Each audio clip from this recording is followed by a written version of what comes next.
Hey everybody, it's Jason Blaha here, and it's time for another Breakfast with Blaha, and today I'm having steak and guacamole.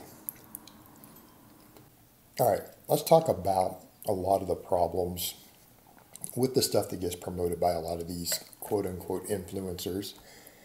And the reason it sells so well is because a lot of it is just quite frankly lazy training, and they have an image that they portray.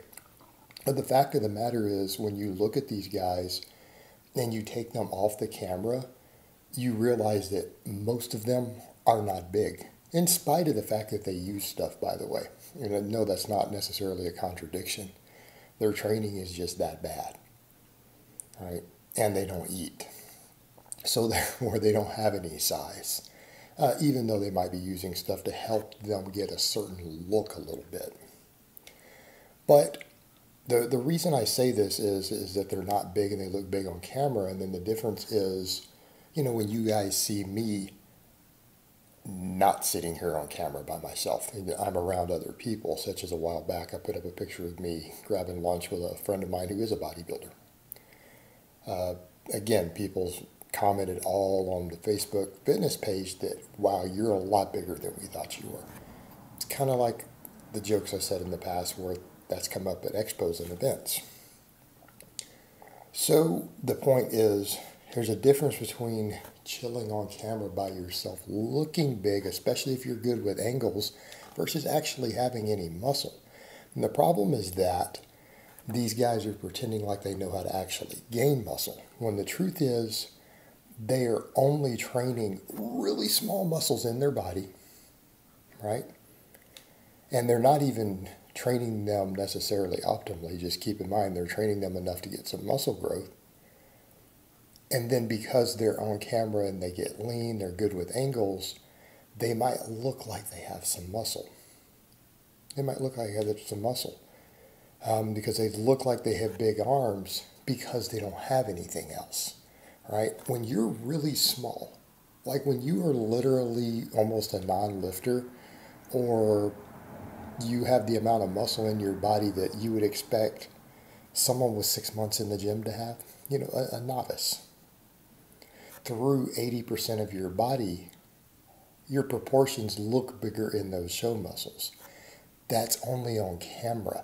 It doesn't work when you're in person, right? It doesn't work. All that illusion disappears because people realize, oh, this guy's not big. He's got a little bit of bicep. He's got some 16-inch arms and some delt. But then they turn to the side. There's no thickness. When you see them standing there, there's no muscle. There's nothing there but a little 15, 16-inch arm and a little delt. Okay? They don't have a back. They don't have legs. They don't have traps. They don't have any of these things. And particularly the back is usually lagging. And pretty much everything that you don't see right here at this angle.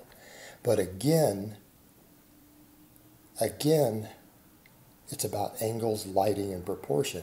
And people say, well, but they look good on camera. They look a certain way. And it's like, yeah, but they're still not big. That's an illusion. And go to some expos and you'll see what I mean. I was shocked the first expo I went to as a YouTuber as to literally how small some of these clowns were.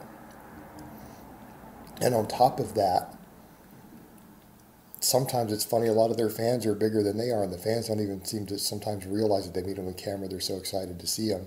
And their fan, who's actually been doing a little bit of maybe some real training, is bigger than they are.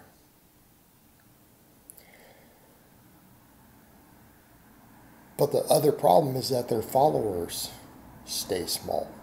And it would be fine if someone says, hell, I don't care about gaining muscle. I want a little bicep and I want to be small. I want to be 140 pounds with 14-inch arms or whatever. Because proportionately, your arms might look okay at 14 inches if you weigh 150.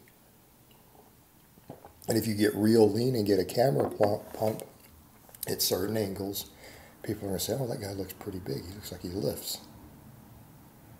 But you're not going to look that way when you don't have that anymore, when someone has to meet you. And here's the thing, guys. the majority of you out here who are lifting, if you're not trying to make your living through the internet and social media, and that's, you actually have to do things in the real world, that's not going to matter anymore. No one's going to think, oh, this is a big guy who lifts. Like, nobody's going to think that you have muscle. I mean, seriously, if you look at some of these influencers and you realize what they look like in a shirt and they get around people, do you think anyone's thinking he's the most jacked guy in the room?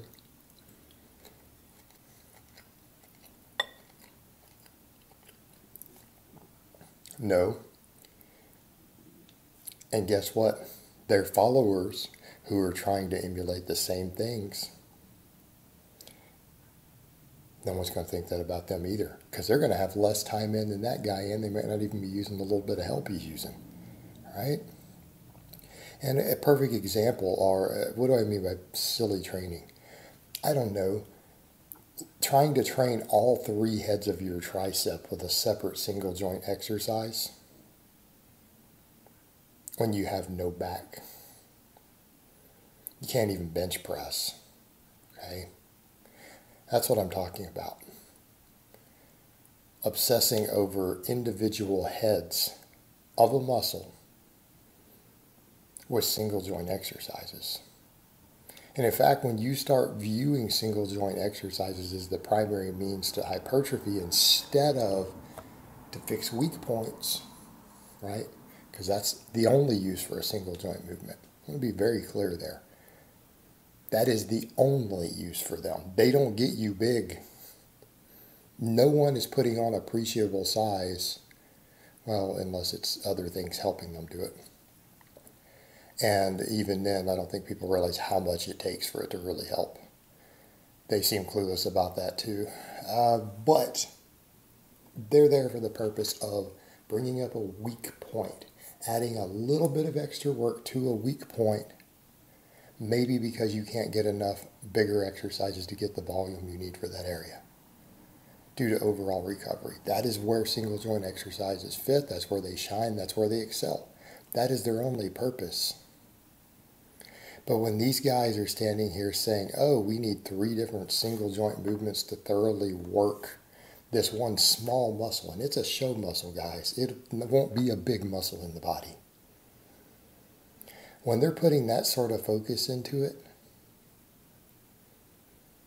and you don't see them doing any heavy squatting, deadlifting, heavy weighted pull-ups, right? Guess what? That's what we're talking about. And I promise you that guy is smaller than you think he is. Go meet him at the expo. He is virtually a non-lifter. So I would ask people who are following this, do you want to be big, or do you want to just look big on a camera if you can get angles right, but then in real life no one thinks that you're big or lift or jacked at all? Nobody. Be realistic. And the thing is, this sort of training appeals to lazy people, because they can come in and feel like they trained really hard because they did a double drop set to failure on some little silly single joint exercise, and they think that that's hard, right? It lets lazy people pretend that they're doing something. All right, guys, but that's really all I have to say on that today. I hope it's been informative, and I will talk to you guys next time.